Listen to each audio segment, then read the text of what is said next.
actually, this is where they used to do their haunt. They used to have a hayride. It was a haunted hayride, and the haunted hayride would go right down through here. Oh, that would be cool. Haunted hayride, y'all. Okay, I gotta tell it. The legend of Spring Villa. Oh, I get to hold it too? Well. Man, I ain't never seen that. The legend of Spring Villa is that Penn Young, the man who owned this house, was a slave owner. And he had a slave who had gotten very angry with him, and that slave, well, Penn Young was a miserly man. He was like Scrooge. And one night Penn Young came home, and that slave was hiding on the 13th, right there at the 13th step. There's 2 alcoves up there going up the steps that are big enough that a man could stand in. And I know I've stood in them before. I'm not a man, but I stood in them before. But Penn Young came home that night, and it was dark, and he was so miserly, so much a tightwad, that he wouldn't even light a candle to go up the stairs. And the angry slave hid in the alcove. And when Penn Young got to that 13th step, that slave come out with an axe, and he cut Penn Young's head off, and it rolled down the stairs. That is the legend that was told to the Boy Scouts who come to this Boy Scout camp, Girl Scouts, all of them that came for decades. And when I was a little girl, it was told to me. And it kind of scared me, but at the same time, I have always been fascinated with this house. There's a lake back there, y'all. Anyway, when I grew up and I started writing stories, I wanted to write something about Spring Villa. So I come over here and I started doing research on it, and come to find out, Penn Young died in 1879, 14 years after the end of the Civil War. And I found no record of him having slaves. Now, it wouldn't surprise me if he had slaves. He was a rich man. But I didn't find any records of him having slaves. But I found it unlikely. Then I found his obituary in the Columbus Ledger-Inquirer. And he died after an extended illness. And that kind of hurt my feelings, because, you know, it's not as much fun. But anyway, after he died, a year after he died, his son died. He and his wife had 3 sons. One died in infancy, and then a year after he died, their middle son died, and that left the oldest son and Penn Young's wife, who was Mary Godwin Young. And Mary Godwin and the oldest son sold everything, gave the house to the Shawakla Mining Company, and moved to Texas. So the Spring Villa legend is not in any way true. Spring Villa home. But my idea is this.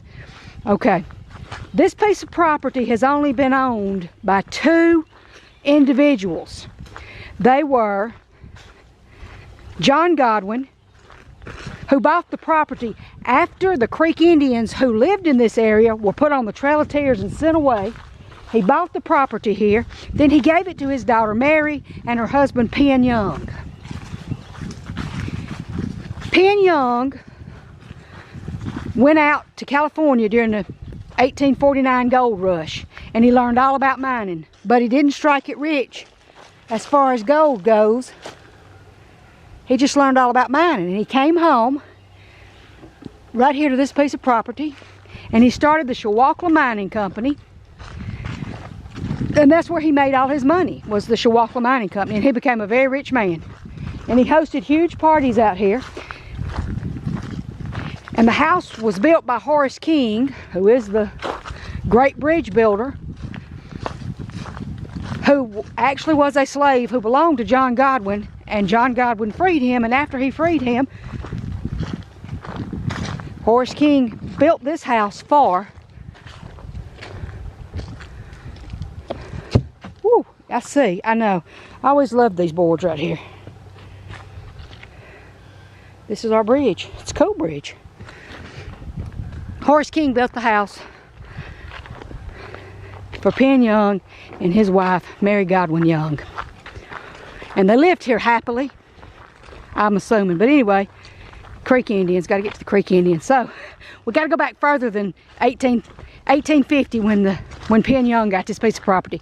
The only two people to own it were Penn Young and John Godwin, who actually gave it to his daughter, not to Penn Young, but you know, 1850s and all. Anyway, so the Creek Indians owned or lived in this area. They used this spring. This spring was one of their healing springs.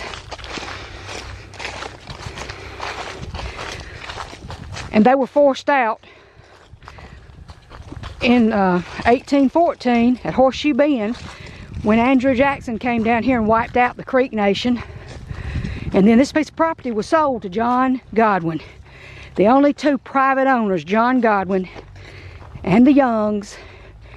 This property has gone back and forth between the city of Opelika, the Shawaklan Mining Company, the Boy Scouts of America. It has been handed back and forth, and the city of Opelika has jurisdiction over it now. But I think the curse comes from the Creek Indians being run off of their land and put on the Trail of Tears. Because can't nobody else own it. I don't know what that is. That must be part of the haunt. The haunt hadn't been back here in years. They haven't done the Spring Villa Fright, but there's the truck. Now we are going up, that is part, we are on the haunt, because that's the truck. That leads back up to the campground. Where we're at, actually is just what they were planning on making more of. For some, whatever reason they did. However, those catastrophic sinkholes we're seeing the sign for, that's why I say it's cursed. After Penn Young made his money as a miner, this property is subject to catastrophic sinkholes because of another mining company coming in here. And when they come in here, they destroyed the spring, they killed the pole, and we have catastrophic sinkholes. Y'all, she can talk hours about this. I love Spring Villa. I have always loved Spring Villa. And there's the truck. That's part of the haunt too. We ain't getting in that truck. We used to have dummies up in it. Somebody come in here. Crush the windshield out. Now, this was a zombie haunt, you know. There's a pile of rocks.